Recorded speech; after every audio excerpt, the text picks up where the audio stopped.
आप सभी का हमारे YouTube चैनल माँ शारदा स्टडी पॉइंट पर स्वागत है।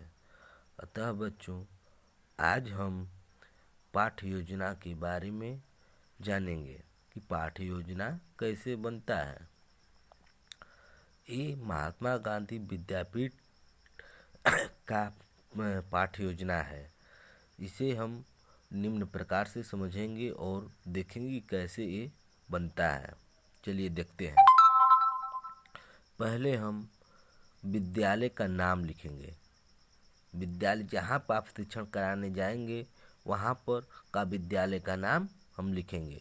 उसके बाद हम दिनांक लिखते हैं। जिस तारीख को हम पढ़ाने जाते हैं उस तारीख का हम दिनांक लिखते हैं। कक्षा, जिस कक्षा में आप पढ़ाने जा रहे हैं वह कक्षा का नाम लिखेंगे। विषय, कौन सा विषय आप पढ़ाने जा रहे हैं उसका लिखेंगे। जैसे हम विज्ञान विषय पढ़ाने जा रहे हैं तो विज्ञान लिखे हैं।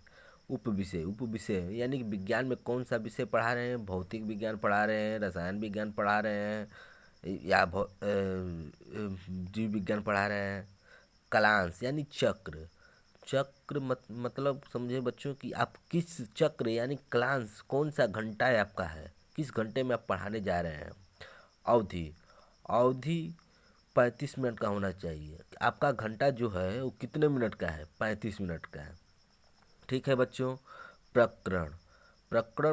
प्रकरण जो हम आज टॉपिक पढ़ाएंगे उसका हम नाम लिखेंगे पदार्थ। ठीक।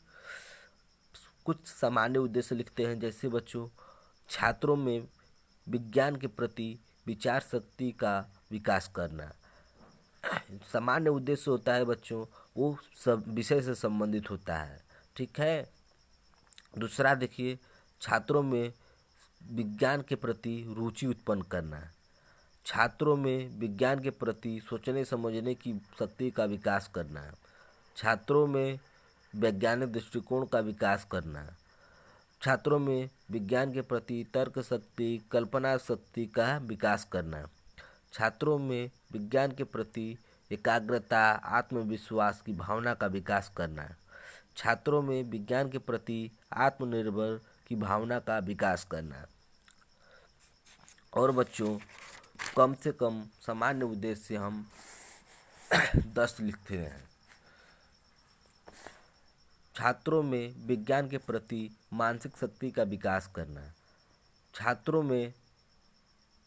छात्रों को वैज्ञानिक सिद्धांतों से परिचित कराना। छात्रों में विज्ञान के प्रति निरीक्षण परीक्षण की भावना का विकास करना।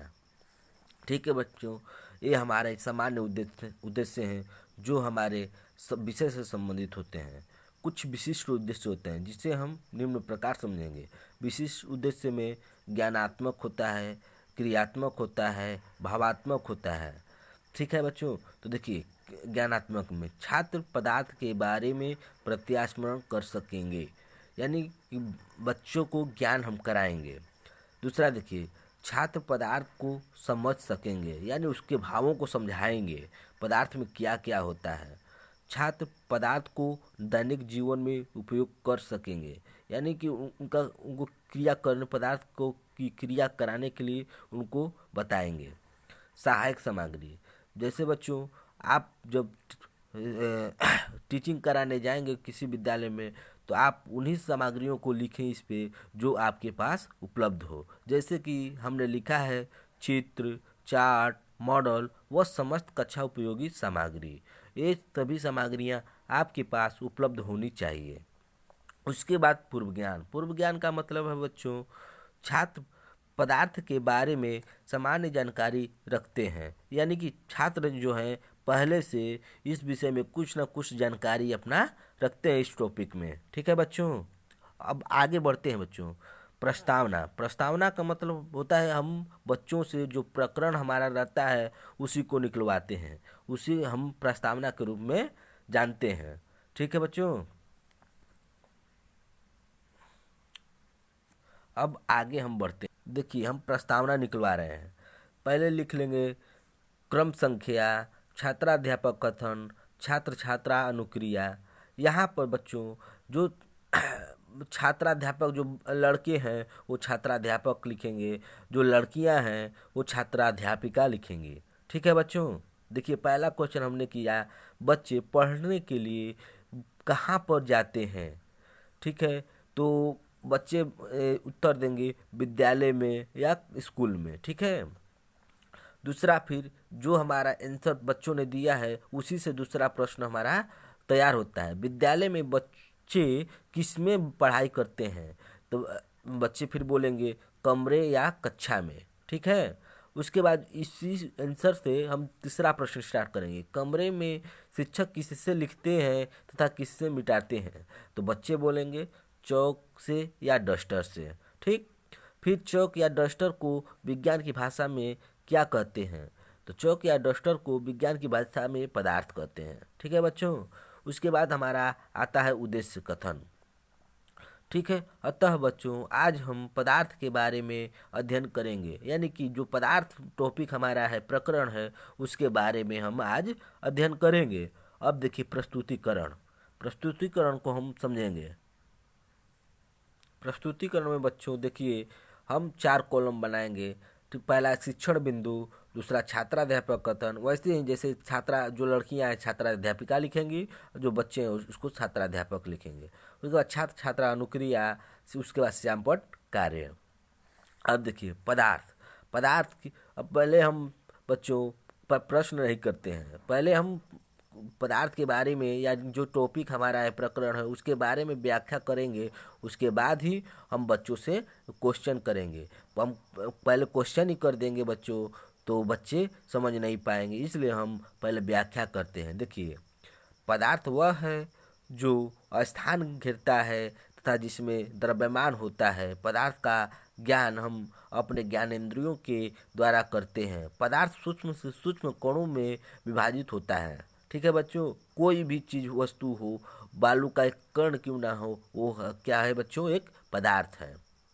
उसके बाद छात्र छात्रा अनुक्रिया में हम लिखेंगे छात्र ध्यानपूर्वक सुनेंगे। बच्चों इस समय क्या है, बच्चे ध्यान से इसको सुनेंगे जो हम पढ़ाएंगे। उसके बाद उदाहरण हम कुछ दे देंगे, लोहा, पत्थर, लकड़ी, जल, हवा इत्यादि, ये सब क्या है बच्चों, ये पदार्थ हैं। अपना श्यामपट्ट कार्य में जो लिखना है हम लिख लेंगे, हमारे आसपास की सभी वस्तुएं क्या हैं बच्चों, पदार्थ। जो हमारे आसपास मौजूद वस्तुएं हैं उसको हमारा क्या है, पदार्थ। इस श्यामपट्ट कार्य में जो लिखेंगे हम वही इसमें हम अपना लिखेंगे। लोहा, पत्थर, जल इत्यादि सभी वस्तुएं क्या हैं, पदार्थ है। फिर बच्चों से अब प्रश्न करेंगे, पदार्थ के कुछ उदाहरण बताइए। तब बच्चे हमें अपना उत्तर देंगे, जल, लोहा, कलम इत्यादि। यानी कि हम बच्चों को बता दिए, व्याख्या कर दिए, तो बच्चे समझ गए कि पदार्थ क्या है, उसके बारे में बच्चे बताने लगे। ठीक है बच्चों, तो हम आगे बढ़ते हैं। पदार्थ की अवस्थाएं, पदार्थ की 3 अवस्थाएं होती हैं, ठोस अवस्था, द्रव अवस्था, गैस अवस्था। बच्चे छात्र ध्यानपूर्वक सुनेंगे, यानी ठोस, द्रव, गैस श्यामपट्ट कार्य में लिखेंगे। अब पहली एक एक कर हम व्याख्या करेंगे। पदार्थ की वह अवस्था जिसमें पदार्थ का आकार एवं आयतन दोनों निश्चित होता है, ठोस अवस्था कहलाता है। ठीक है बच्चों, अब आगे